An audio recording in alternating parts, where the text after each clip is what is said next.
Dans même Ésaïe, on va avancer un peu dans Ésaïe. Ésaïe 51. Ésaïe 51, je lis à partir du verset 12.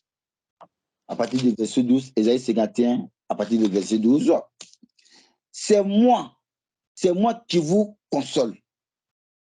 Vous voyez? Donc, quand nous sommes face à ces genre de situations-là, on n'a pas à s'inquiéter, on n'a pas à s'affoler, parce que nous avons celui qui nous console. On a celui qui nous fortifie. On a celui qui est fidèle dans ses promesses qui est là. Il dit quoi? C'est moi. Vous voyez? Il lui répète, il dit c'est moi. C'est moi qui vous console. Qui es-tu pour avoir peur de l'homme mortel?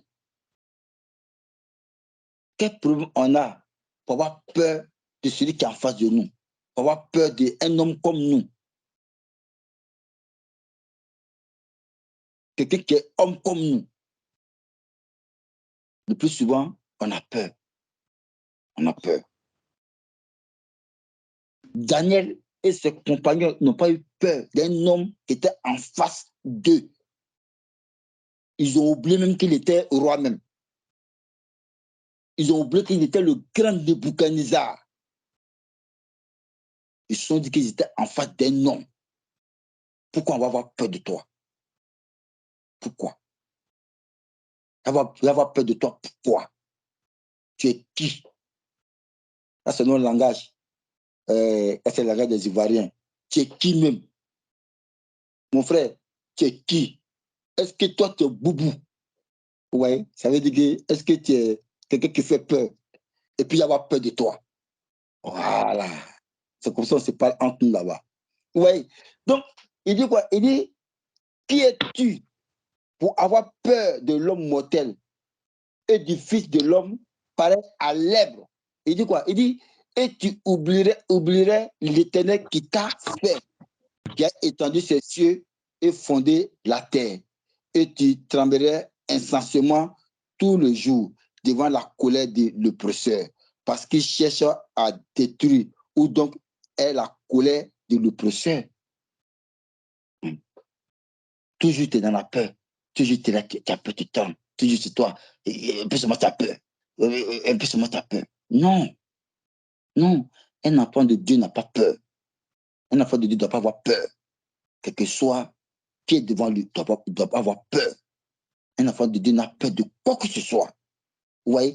Donc, ça, c'est un très bon exemple de Daniel au verset 18. Sinon, sache, ô roi,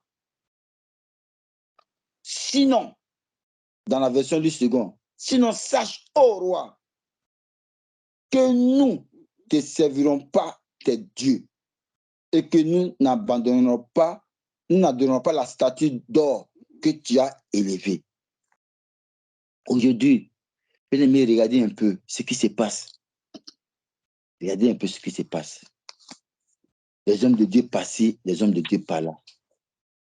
Ils ne sont même pas inquiétés même. Ceux qui ont pris la résolution de prêcher l'évangile, d'enseigner, de dire la vérité. Bien-aimés, ils disent quelle vérité même.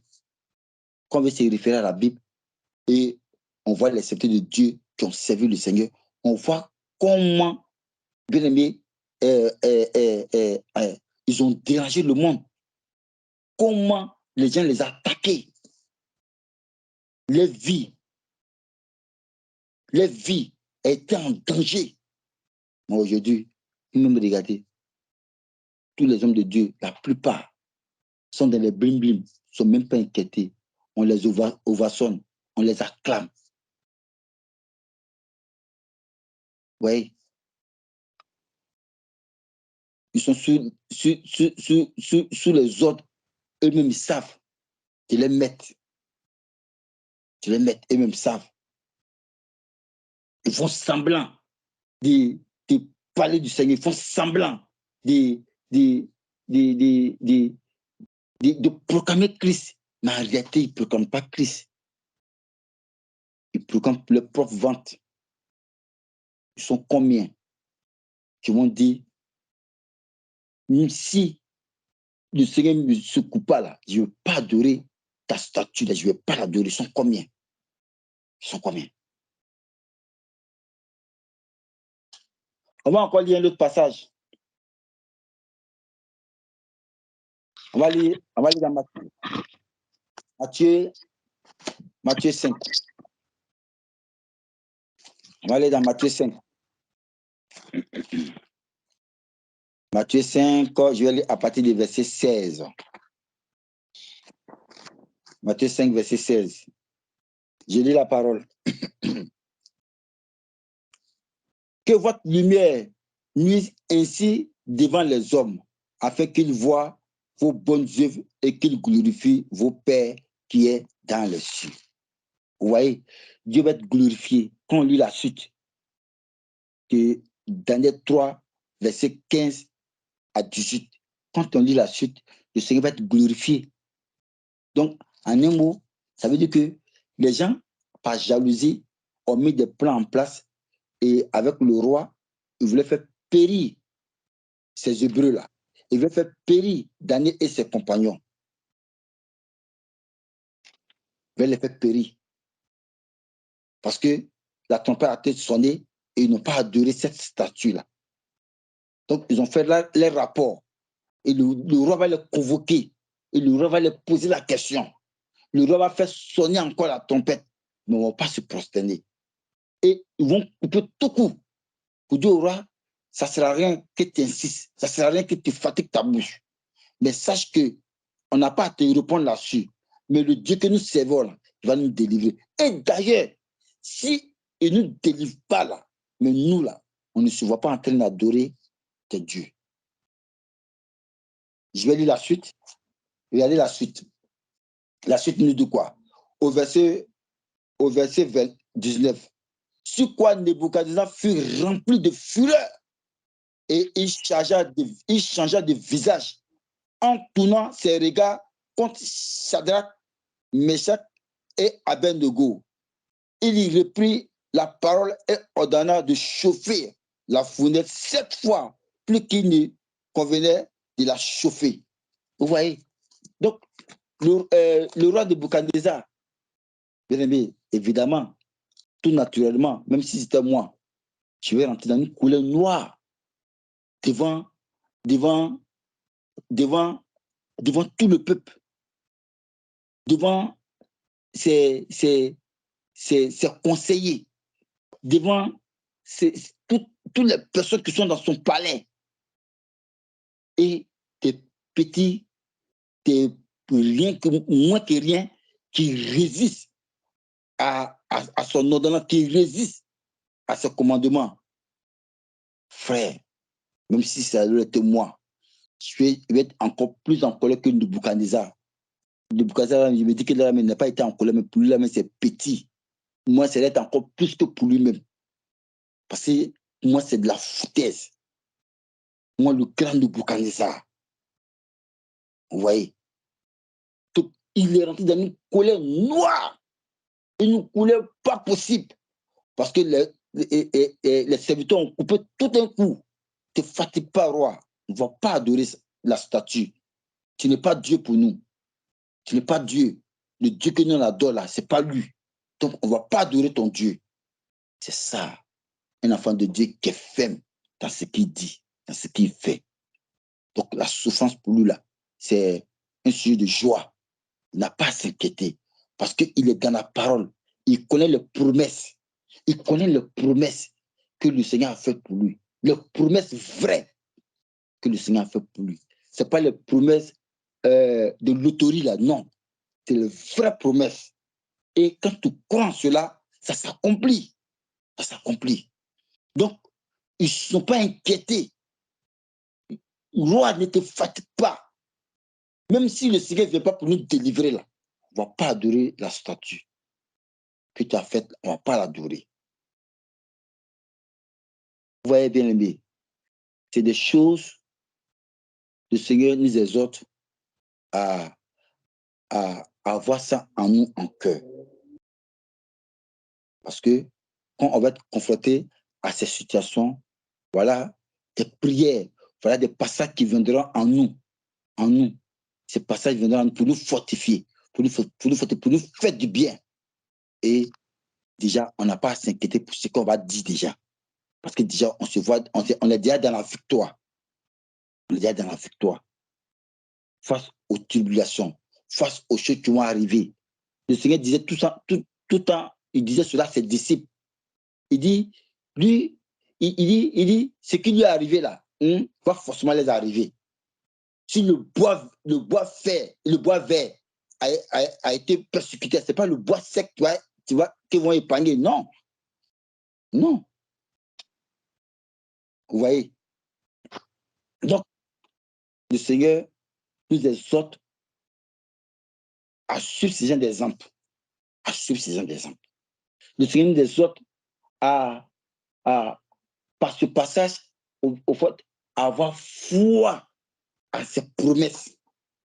Je vais lire un passage avant de continuer la suite. Un passage dans le livre de Proverbes. D'abord, je vais lire dans 2 Timothée. 2 Timothée d'abord.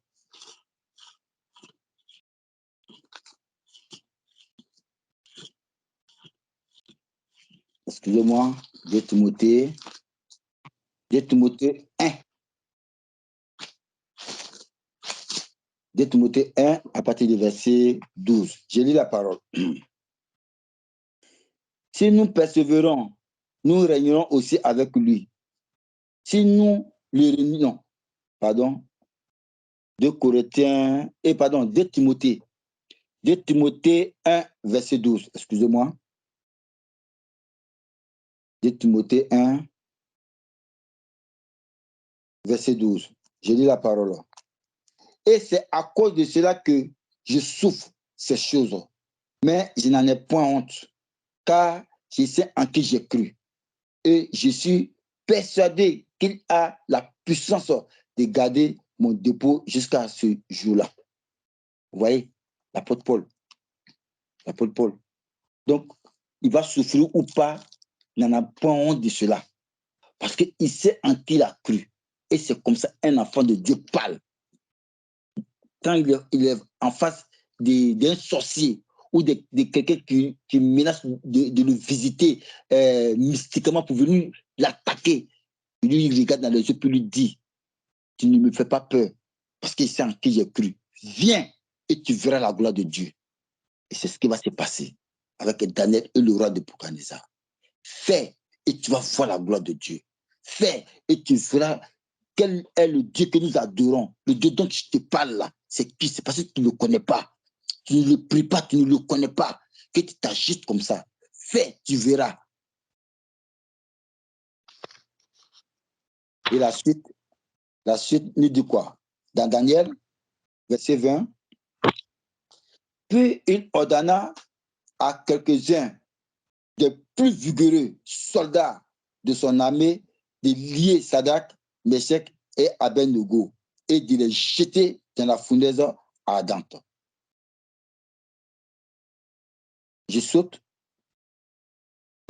au verset 28. Au verset 28, Nebuchadnezzar prit la parole et dit, béni soit le Dieu de Sadrach, de Meshach et Abednego, lequel a envoyé son ange et délivré ses serviteurs qui ont eu confiance en lui et qui ont violé l'ordre du roi et livré leur corps plutôt que de servir et d'adorer aucun autre Dieu que les dieux. Vous voyez, c'est ce qu'on a vu tout à l'heure dans le livre de Matthieu, que votre lumière nuise devant les gens pour que le nom du Seigneur soit glorifié. Donc, bien aimé, voici le passage de ce soir. Le passage de ce soir que j'ai voulu partager avec le peuple de Dieu. Que Dieu nous bénisse, que la parole de Dieu, lorsque nous l'écoutons, que cette parole a vraiment demeure tous les jours dans nos cœurs, afin que lorsque nous nous trouvons dans une situation vraiment où nous devons faire un choix, ces paroles viennent pour nous rappeler pour nous rappeler. Et quand ces paroles nous rappellent, on fera le bon choix pour que le nom du Seigneur soit glorifié. Que Dieu nous bénisse. Amen.